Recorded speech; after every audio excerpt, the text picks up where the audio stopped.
Hello, everybody. Welcome back to Let's Talk Autism. So, today we are here with Mrs. Chapa, the founder of Don David Foundation. So, I'm going to let her introduce herself. Hello, how are you? I'm fine, Sijle. I'm glad to be here. Thank you for having me on this wonderful show, Let's Talk Autism. I'm excited to join everybody in talking about autism and the experience that I've had with my son, Don David, who is now 29 years old. Okay. So, can you please introduce yourself? How has it been raising a child with autism? It's been wonderful. It has been like any other child. So I just want to share with everybody. Hello, viewers. I hope you're joining us live here in the studio with Sijle. And I'm excited to talk to you about autism on this beautiful show that Sijle has started called Let's Talk Autism. So, yeah, call others, join in. And if you have any questions, do pop them in that comment section and we'll try and respond to you maybe after the show. So, join us. Okay. So, today we are going to be continuing from our previous videos. We were talking about the behavioral signs that a child with autism shows.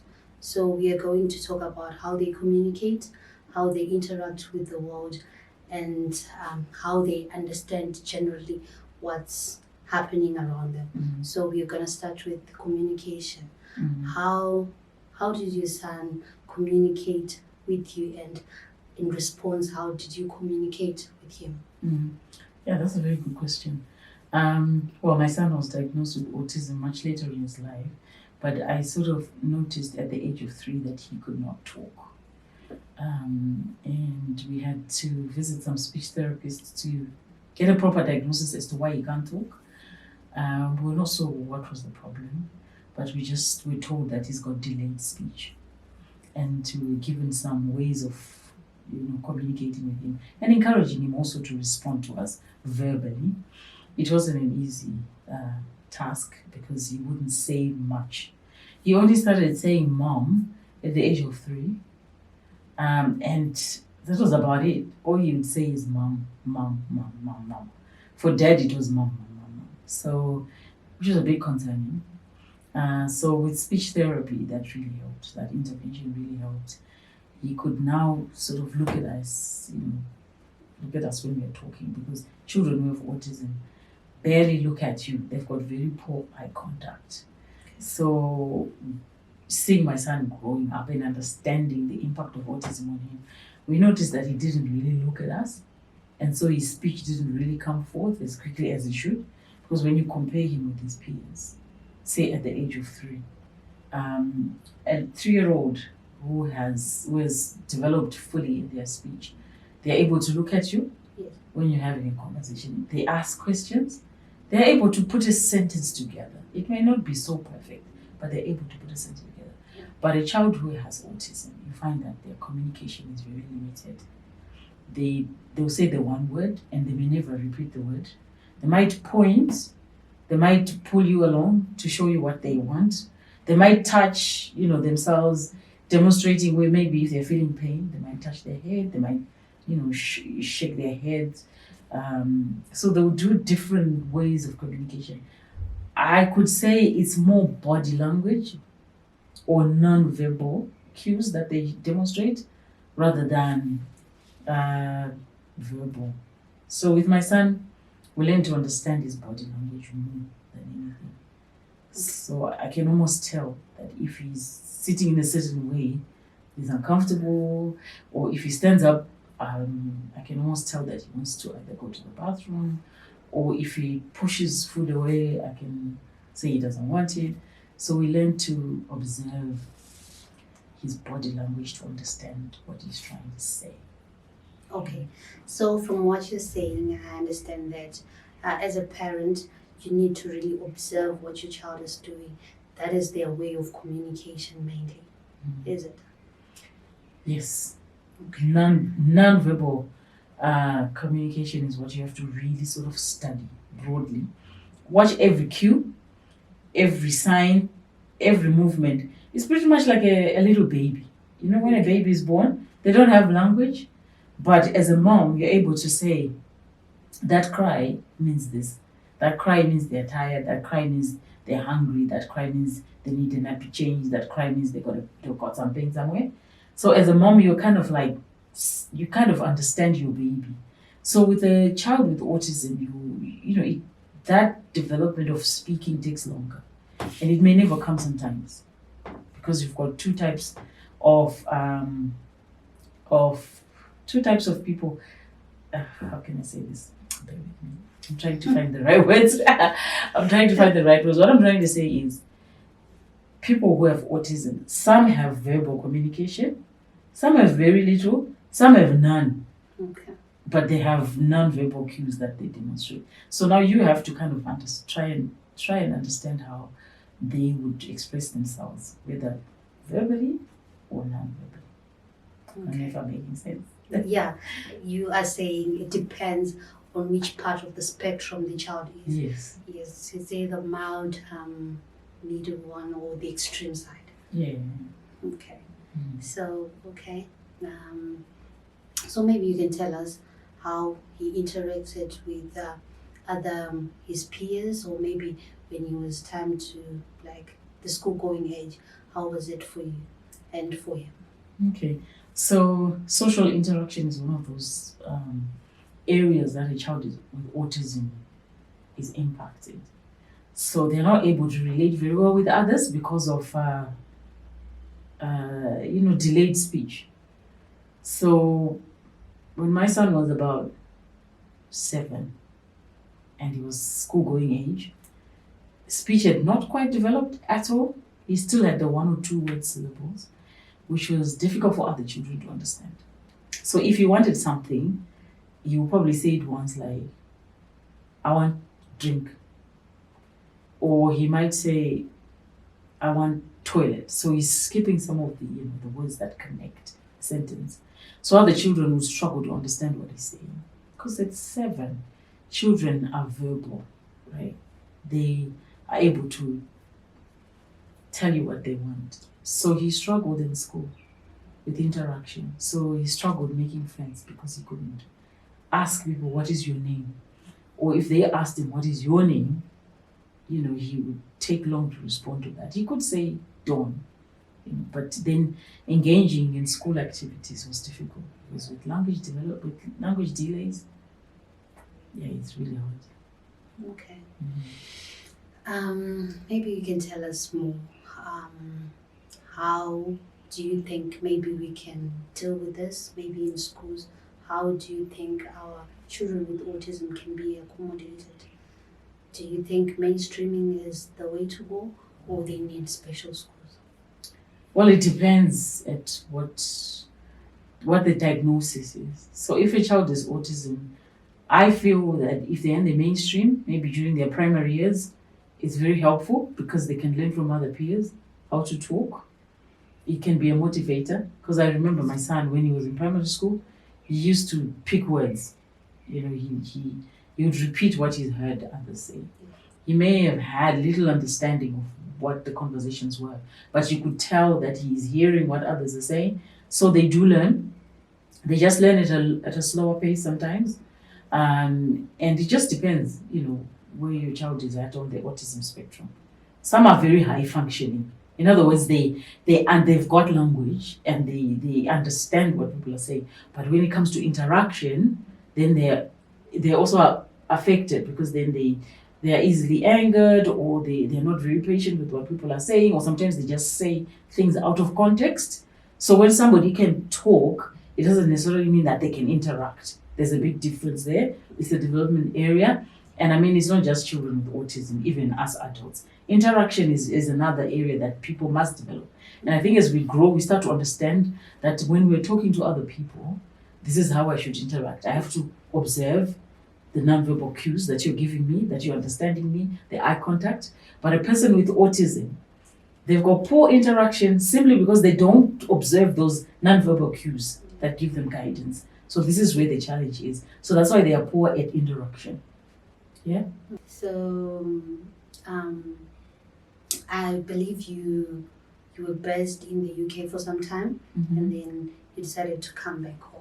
So Yeah, come back home to Zimbabwe. yes, Yes. come back home to Zimbabwe. So, what really is the difference between the worst and here in Zimbabwe, and what do you think really can be done so that maybe we can be at the same level with the worst, or even do better in maybe advocating for children with special needs, autism, and generally providing care for them? Okay, that's a very broad question you've asked me to compare, how children with autism are supported in westernized countries, and here in Africa. It's a very, very broad question. I might not be able to fully answer it, but I feel family is important. The support that the child gets from home is very critical because everything begins at home. As they say, charity begins at home. So I think communication must start at home. Okay. As a parent, understand your child. Then you're able, when they go to school, then you can also help them relate in the school environment.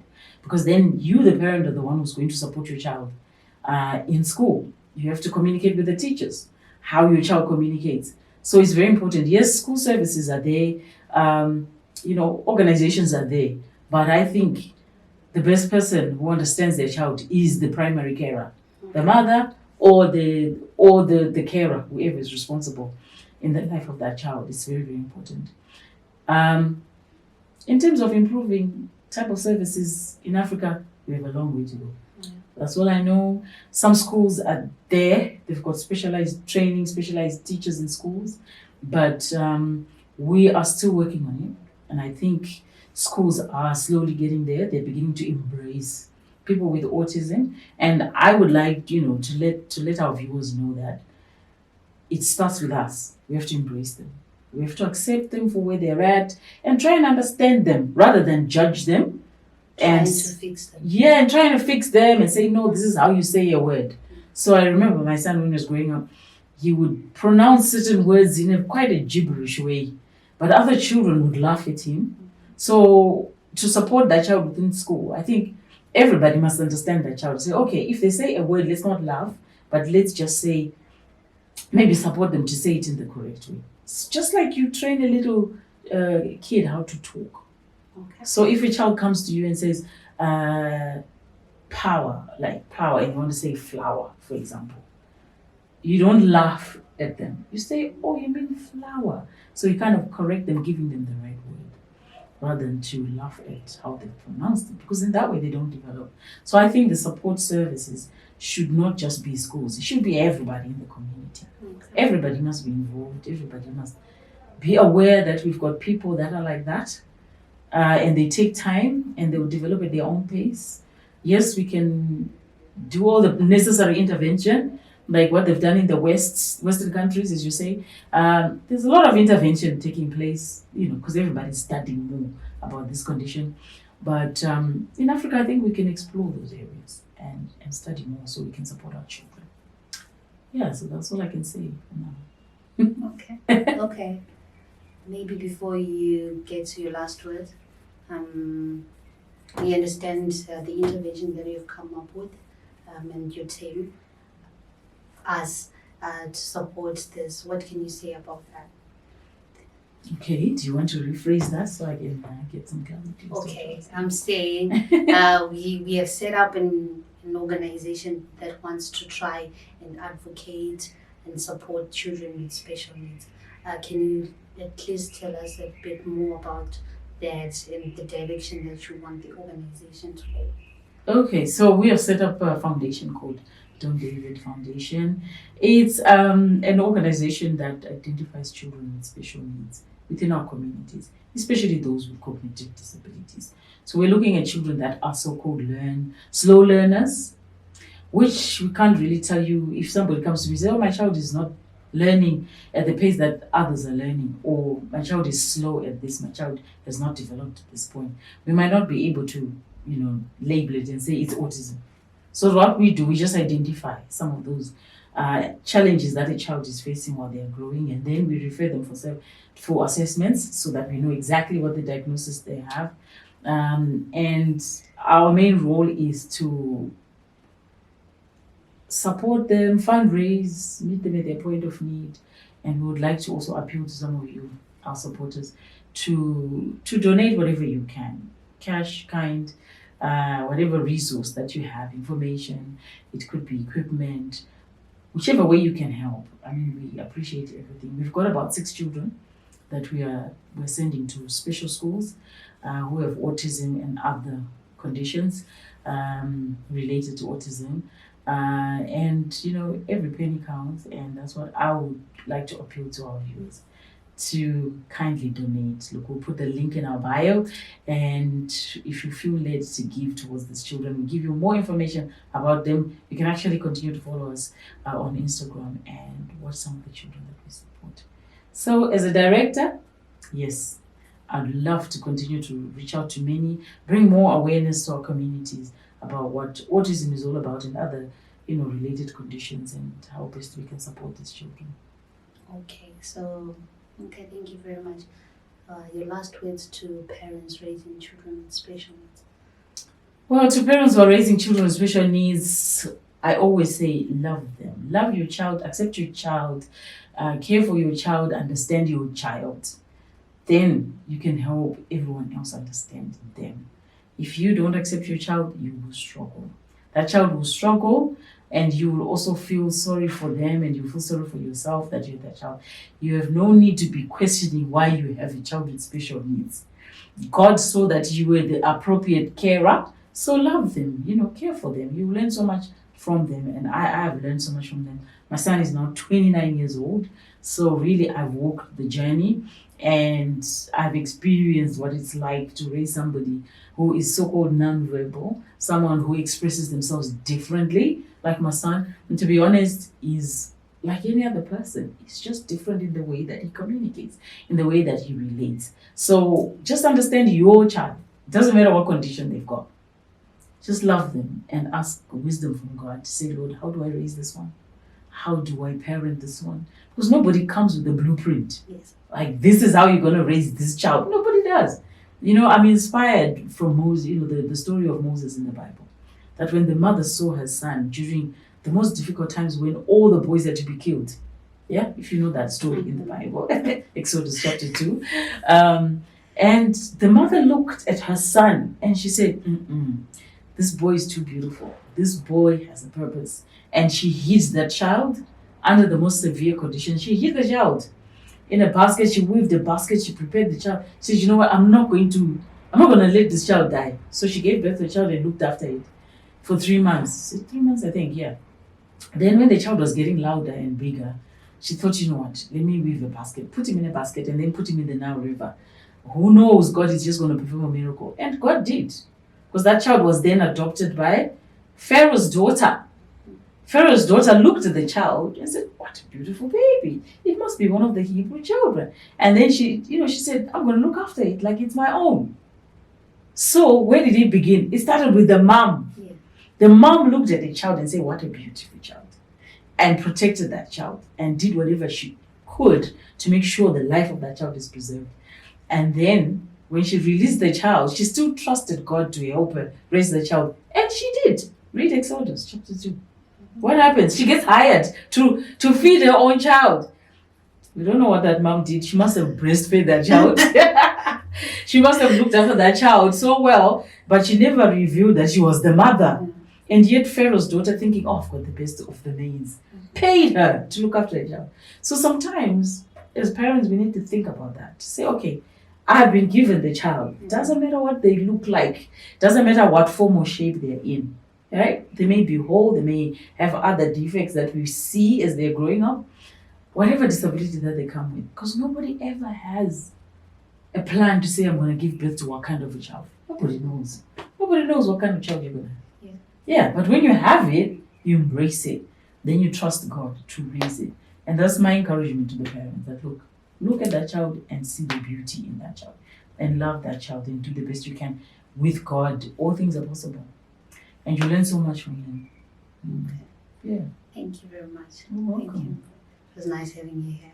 Yes, I've enjoyed myself here. So we look forward to having you again. We will have lots of talks about autism. Probably try and bring different mothers to come in studio to talk about their experiences, their stories, and also how best you can support them. As I said, my son is 29. He does not need financial support or anything. He's adequately looked after. God provided all that. But there are other children that we're looking after, whom we said we're going to give back. Together with my son, we're saying we're giving back to our communities that have, to our society, because there are so many other children that are disadvantaged who may not even have the privilege of going to the so-called Western countries for better care. But we believe that we can create the care in our own communities. And with your support, this is possible. With your support, we're able to fundraise and meet the needs of these children and give them the quality of life that they deserve. So viewers, thank you for being with us today.